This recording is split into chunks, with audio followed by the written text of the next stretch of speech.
এক মাৰিবি নেকি পেক? দুই বহুত দিন পইচাই পোৱা নাই চুই। তিনি চুলাই বেপাৰ এটা পাওঁ চিনি। চাৰি চুলাই খাব পাৰি। পাঁচ তই লৈ আহ ফাৰ্ষ্ট। ছয় চাকনা ৰেডি কৰ তই। সাত মই ৰৈ থাকিম তাত।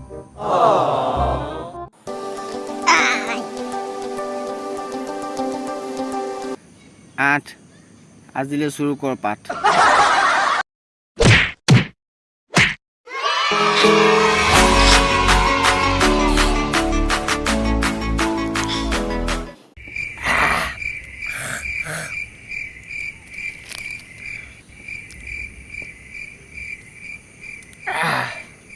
ন আৰু এপেক ল। 10 বমি কৰ।